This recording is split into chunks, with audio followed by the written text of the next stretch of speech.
A woman is freshening up her undercarriage at the sink in a public bathroom when the door unexpectedly swings open. Another is surreptitiously sniffing her pits while strutting to the nightclub flanked by female friends. These lifelong BFFs are headed to New Orleans with the expressed intention of getting white girl wasted and also pregnant tonight. Meanwhile, a bachelorette party has just wound up accidentally killing the male stripper they'd hired while high on cocaine. Oopsie comedy for and about women once meant dainty rom-coms, in which pretty, thin and adorably clumsy were always more important leading lady attributes than funny. With Girls Trip starring Jada Pinkett Smith and Queen Latifah, Rough Night Scarlett Johansson and Broad City's Alana Glazer, Amy Schumer's recent Snatched and a Bad Moms sequel all due out in the coming months, that has definitely changed.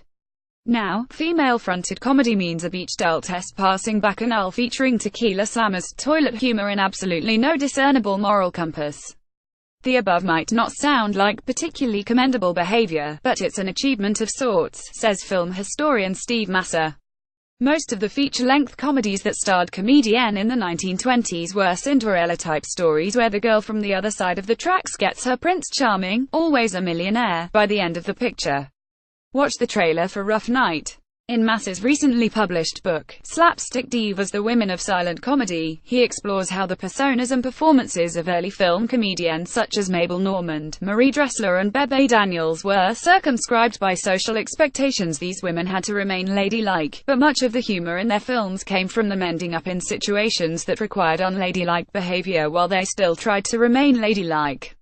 Until relatively recently, this description would have done just as well for much of the mainstream, female-driven movies released in cinemas. But clearly the characters who urinate on themselves while suspended above New Orleans music festival crowds on as if a girl's trip, or break off from Christmas shopping to give them all Santa a lap dance a Bad Moms Christmas, have long since given up being ladylike. Girls Trip co-writer Karen McCullough says SHES yet to find a line she didn't feel comfortable crossing. There are certain scenes in Girls Trip that are going to surprise a few people, but I don't know if I'd call them too much, she says. I have a pretty raunchy sense of humor. If something is funny, is it ever really too much? McCullough is also the real-life brainy blonde behind such gently subversive genre classics as Legally Blonde 2001, in which Reese Witherspoon's sorority sweetheart goes to Harvard to get a law degree. What Like It's Hard, and 2008's House Bunny, in which Anna Faris stars as a playmate who is kicked out of the Playboy Mansion only to discover her true calling is mentoring socially awkward undergrads. Watch the trailer for Girls Trip. Over her years in Hollywood, McCullough has noticed a change of emphasis in comedies for and about women. It's definitely less about finding love now, she says, and more about finding joy and a sense of purpose in life. If love is part of that, great, but it's not the only focus for the characters. When weddings do feature in these films, it's most likely to be as a disappointingly tame after-party to the main event, the hen night, a bachelorette. The film that launched this trend, for better, for worse, for richer, for poorer, in sickness and in rude health, was 2011's Kristen Wiig. Film Bridesmaids. Co-written by Wiig and Annie Mumolo, an actor who also appears in the first Bad Moms, it nonetheless went into production largely thanks to the patronage of comedy producer Judd Apatow. We didn't think it was any different than something like The House Bunny, a Baby Mama, Apatow told an interviewer for The Daily Beast shortly after the film was released. So we didn't think we were breaking any new ground. We just thought it was a fun thing to do. The film did break new ground, though. As well as launching the movie careers of Wiig and Melissa McCarthy, now are among Hollywood's highest earners, Bridesmaids changed the parameters of studio thinking. Prior to this, hit female comedies had been viewed as flukish and hard to repeat. Notably, both My Big Fat Greek Wedding and Sex and the City had sequels that flopped. Bridesmaids demonstrated that films about women, which focused on female friendship and relegated romance to a subplot, could do big business at the box office. Or, depending on your viewpoint, it showed that women on screen could be just as gross, outrageous and R-rated as anything in the 2009 bachelor party hit The Hangover. The wedding's a bit off the cast of Bridesmaids. Photograph Universal Corrects Shutterstock. Either way, this 2011 release changed the Hollywood notion of suitable content for mainstream female-fronted comedy.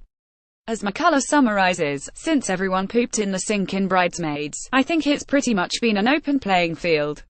It's no particular surprise that in TV, where audiences tend to skew both slighter, older and more female, women who behave badly in amusing ways have already become a comedy staple. Fleabag, Girls, Broad City, Issa Rae's insecure and idiot sitter with rough nights. Gillian Bell have built on a template established by Sex and the City, Sharon Horgan's Pulling, and even ladette era TV such as The Girly Show. The film equivalents, though, are notably both more hedonistic and broader in tone. Instead of the slow deterioration of one woman's dignity, they're most likely to concern themselves with the group dynamics of that big blowout weekend, a night on the town. But not everyone is down for another round of celebratory shots and a single ladies' dance-off.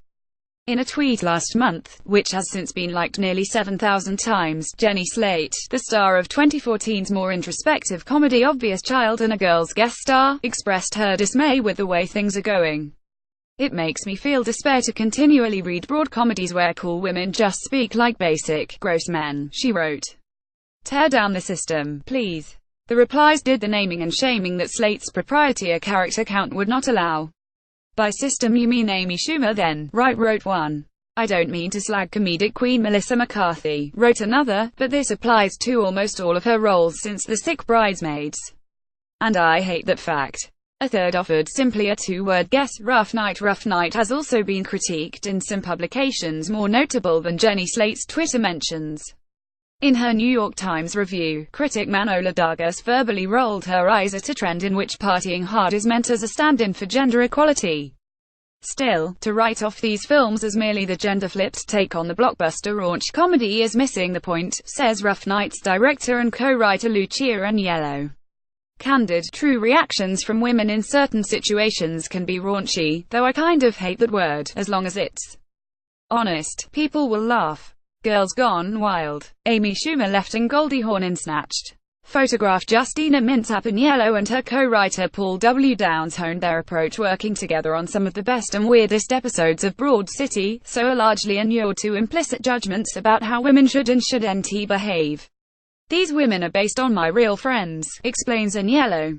"They find themselves in an unfortunate situation, and this is how they would honestly respond. They're not bad, they're just real. Girls just want to have fun, and women just want a cinema that properly reflects the breadth of their experience, affords them the same subjectivity as male characters, and is also really, really funny. This tends to have the best chance of happening when women are making creative decisions behind the camera as well as performing in front of them." Yet, despite the movie's success of individual female comedians, Aniello feels that a female version of Apatow, Judd Apatow's loose Brocom creative collective, may be some way off. "There are many women who champion other women's voices," she notes.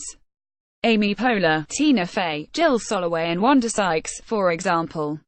"But it's not like there are a ton of my friends with TV shows on air and movies in theaters. Even if such a comedy coven were to appear, it would only solve the artistic problem, without getting at the more pressing commercial one. While men are in control of the film industry and they are all 18 CEOs of major Hollywood studios are male, fun films about real female characters are never going to get greenlit as easily as their male-fronted equivalents." This thinking was outlined by producer Michael Schamberg in a 2011 New Yorker profile of Anna Faris, published the month before Bridesmaids went on release. "If you make a guy's comedy, you can get girls," he said. "But if you make a girl's comedy, the guys will go, that's just chick stuff." Depressingly reductive, perhaps, but the maths bear him out. Bridesmaids was a huge international hit, making more than $288 million worldwide, and yet it was still outperformed by The Hangover, by $179 million. Men Behaving Sadly, the stars of 2009's malice-skewed gross-out hit The Hangover. Photograph. All-star Warner Brothers. "It's not that these films don't make men laugh. Girls Trip," says McCullough, "is absolutely geared toward women, but men seem to be enjoying it just as much from the preview screenings.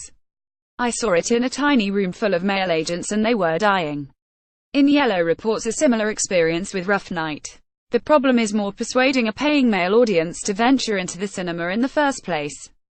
Hollywood doesn't require men to project themselves into the female headspace if they want a good night out at the movies. Male leads outnumbered female leads by a factor of 2 to 1 in the top 250 films of last year, so why strain those empathy muscles when you don't have to, while female cinema-goers are forced by necessity to take an interest in male stories. Lack of male interest puts a ceiling on the potential of female-fronted comedy. Girls Trip has already had a very respectable opening at the box office, but if Rough Night and the rest underperform internationally, we can expect Hollywood to quickly revert to boys' club business as usual. In order to exceed expectation, these supposedly free-spirited, independent women will have to actively court male approval. And sometimes it seems the only way the average movie-going man will bear witness to a group of women having a good time is over his dead body. You know, like in Rough Night. Rough Night is out on Friday the 25th of August. Girls Trip is out now.